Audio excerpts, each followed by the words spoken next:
Arestado ang dalawang barangay tanod dahil sa pangingikil umano sa kanilang mga inaresto kapalit ng kanilang kalayaan. Ikinulong at sinasaktan pa raw ng mga suspect ang kanilang mga biktima sa loob pa mismo ng barangay hall. Narito ang aking pagtutok.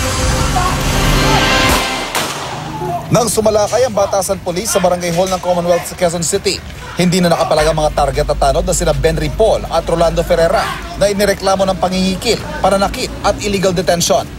Kwento ng kaanak na babaeng biktima, hinuli ng dalawang biktima sa Commonwealth Market kahapon at pinagbantaan daw na kakasuhan sa droga kung hindi magbibigay ng pera.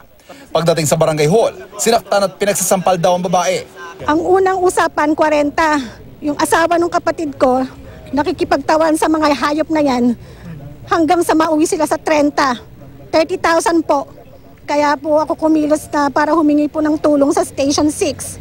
Yung kag-anak lumapit sa amin sa Station 6, and then sinabi yung pangyayari, and then nagsagawa kami ng entrapment operations.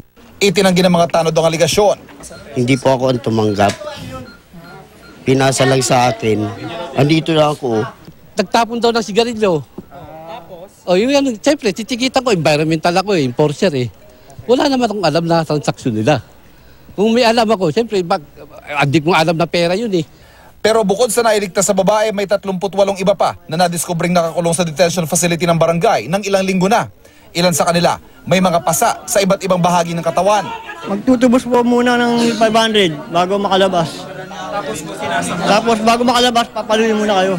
Sinasaktan po kami pag, kunyari po, dinadalaw kami ng magulang namin. Pag di po kami nagbigay ng calling, 20 po, doon po kami sinasaktan, pinapalo po kami ng bakal. Bakal po, kandado po sa dibdib. Ayon sa DILG, hindi ito ang unang pagkakataon na may natanggap silang reklamo ng pang-aabuso sa mga tanod ng barangay Commonwealth. Bawal din daw na magkulong ng mga lumalabag sa batas ng barangay. Ang tanong ni Undersecretary for Barangay Affairs Martin Dino, ano ang ginagawa ni Kapitan Manuel Co tungkol dito? Si Barangay Captain ng Commonwealth ang unang-unang magpakulong dyan. Kaya ngayon, kung hindi niya gagawin yan, command responsibility, pati siya magkakakaso dyan. Sinadya namin si Kapitan sa Barangay Hall pero out of town daw ito. Pero nang makausap sa telepono ng GMA News, tumanggi na siyang humarap sa kamera. Makikipag-cooperate na lang daw siya sa isasagawang investigasyon ng DILG at ng PNP. We are still investigating kung ito bang mga tao na to is nakulong within the reglementary period. Mag-iimbestiga rin ang Commission on Human Rights, lalo pat may alagasyon ng pananakit at illegal detention sa mga na-rescue sa operasyon. Ivan Mayrina, Nakatutok, 24 Oras.